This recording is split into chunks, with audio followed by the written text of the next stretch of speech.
everyone, it is Crush the Developer back with another awesome tutorial for y'all. Now before we start, I would like to thank y'all so much for 20 subscribers. I would not have reached this goal if it weren't for y'all, so thank you. Now our next goal is to reach 40 subscribers, and you can do a lot by subscribing to the channel. It's one button below the video, and it only takes a second. So go ahead and click subscribe. There's no reason not to. Alright, now you read the title, let's get started.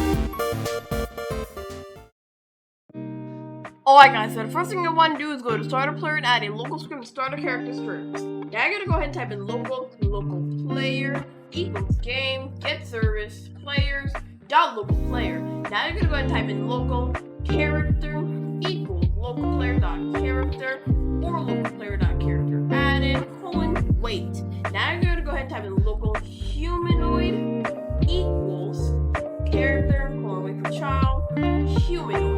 So this will get the local player, this will get the character, and this will get the humanoid. Now we're going to go ahead and type in local UIS equals game get service user input service. So this will get the service that we need to detect inputs.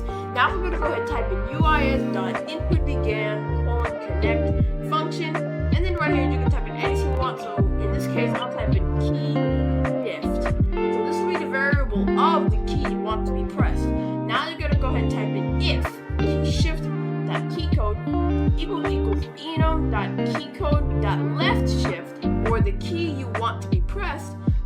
Then we're going to type in humanoid.walk speed equals the amount of speed you want for the person to go. So I'll do 36, which is roughly 2 times faster than the normal speed. Now when we go ahead and hit play, we should be able to walk normal and stuff.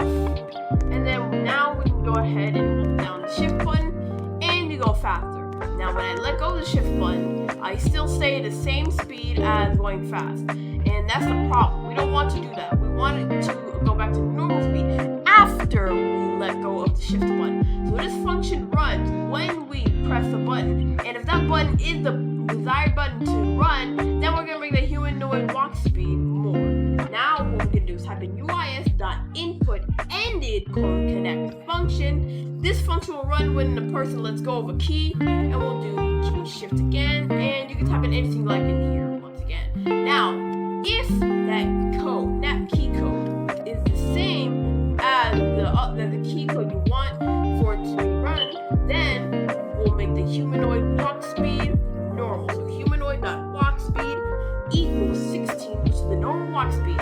Now if we go inside the game, we'll see that we walk as normal, and then we hold down the shift key, we go faster, and when we let go, we say normal speed, and then we hold down the shift key, go faster, and then when we go ahead and let go, we go slower.